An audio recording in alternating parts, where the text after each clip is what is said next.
जय महाराष्ट्र। मुख्यमंत्री लाडकी बहीण योजनेच्या सर्व उमेदवारांसाठी अतिशय आनंदाची बातमी असणार आहे।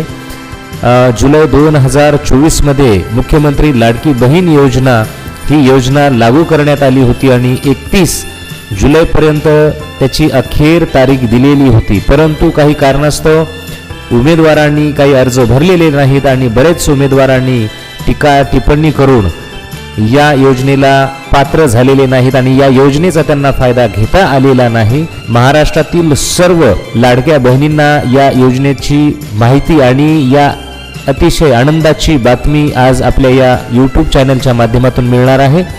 तर मुख्यमंत्री लाडकी बहीण योजनेच्या माध्यमातून महायुती सरकार राजकारण करत असल्याचं विरोधकांचं म्हणणं आहे।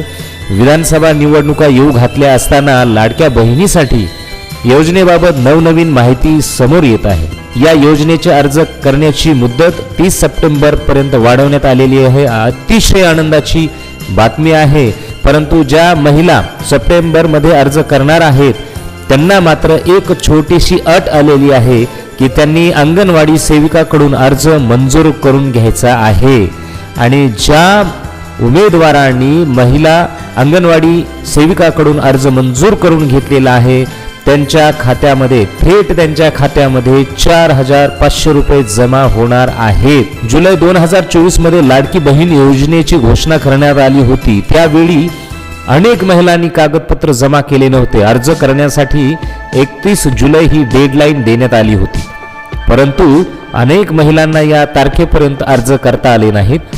त्यामुळे महिलांना ऑगस्ट महिन्यात अर्ज करण्याची प्रक्रिया पूर्ण करावी लागली।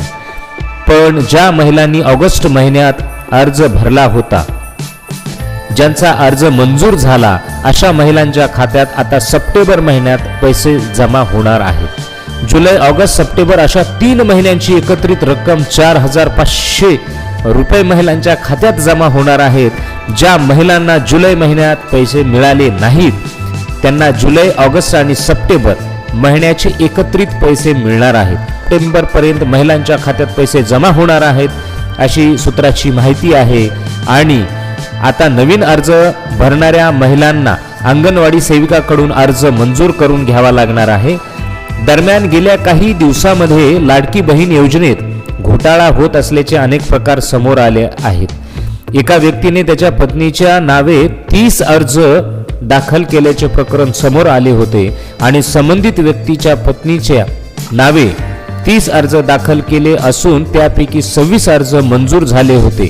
म्हणून मुख्यमंत्री लाडकी बहीण योजनेत गैरप्रकार टाळण्याकरिता आता महाराष्ट्र शासनाने जागरूक होऊन आता नवीन अर्ज भरणाऱ्या उमेदवारांना मात्र अंगणवाडी सेविकाकडून आपला अर्ज तुम्हाला पडताळून घ्यायचा आहे, त्यांच्याकडून मंजूर करून घ्यायचा आहे आणि जे महाराष्ट्रातील महिला उमेदवार लाडक्या बहीण योजनेसाठी अर्ज दाखल करत आहेत त्यांना 3 महिन्याची 4500 रक्कम थेट त्यांच्या खात्यामध्ये जमा होणार आहे। तर या योजनेची माहिती आपल्या सर्वांना आवडलीच असेल आणि अशा नवनवीन योजनेसाठी आपल्या चॅनलला सबस्क्राइब करायचं आहे आणि या योजनेचा लाभ घेण्यासाठी आपल्या मित्रपरिवार आपल्या नातेवाईकांना ही लिंक शेअर करायची आहे जेणेकरून सर्वांना या योजनेचा लाभ होईल। जय महाराष्ट्र।